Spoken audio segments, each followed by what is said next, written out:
Hello, मी ऋतिका. कालचा दिवस एवढा हेक्टिक भरा गेल्यानंतर आणि खरोखर भरपूर एन्जॉय केल्यानंतर आज खरोखर उठण्याची इच्छा नव्हती. 6:15 वाजता हलकीशी जाग आली आणि समजलं की आई-पप्पा जायला निघतायत. सो त्यांना सोडण्यासाठी मी उठले.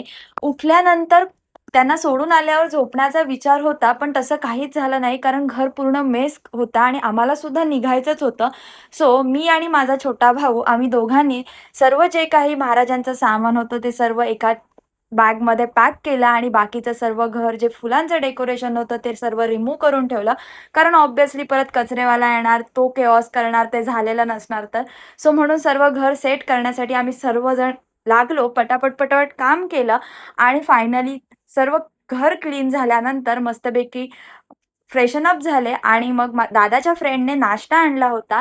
मला साउथ इंडियन फूड आवडत नाहीये, पण कुठे टँट्रम करणार त्याला माहीत नाहीये. सो मी गपचूपमध्ये ते खाल्लं आणि त्याच्यानंतर घरी जायची वेळ आली होती. कंटाळा येत होता, झोप होती, सर्व कामच दिसत होती समोर. पण काय करणार, जावं तर लागणार आहे. सो हीच लाईफ आहे असं म्हणून आम्ही जायला निघालो. भरपूर ऊन होतं, गाडीने जायचं होतं, पण तरी पण ऊन लागतं आणि आमच्या इथे रोडची कामं चालू आहेत आणि लोकांना खरोखर गाडी चालवायचा सेन्स नाहीये. एक वन वे आहे, त्याच्यामध्ये सुद्धा लोकं थांबली आहेत पाठी, की समोरची गाडी जाईल म्हणून. पण पाठच्याला इतका पण धीर नाहीये, की समोरची गाडी पास ऑन हो.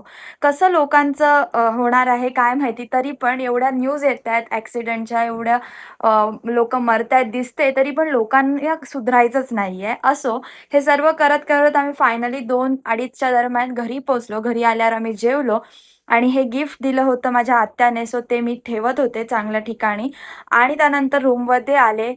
आता बोलले झोपेन म्हणून, पण झोपणं काही झालं नाहीये. कालच्या दिवसाचे सर्व फोटोज, व्हिडिओज बघण्यातच दिवस गेला आणि त्यानंतर बहिणीने आणलेलं आईस्क्रीम ते खाऊन दिवस एंड केला. Bye bye.